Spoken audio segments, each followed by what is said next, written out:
Sana burada da aytayım. Hiç kim aytacak mi? Hiç kim diyen. Hiç, вообще hiç kim diyen. Aytacak ne yaptın ay bunu? Aytacak deyip aytacak sen o.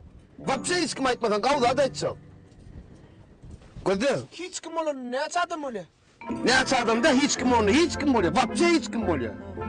Aytacak diyen. Bol aytken vardığına bağlı bol ayt. Вообще de var mı daha dediğim? Mesela 10 manat. Aha. Вообще hiç kim aytmalı. Ha bollu.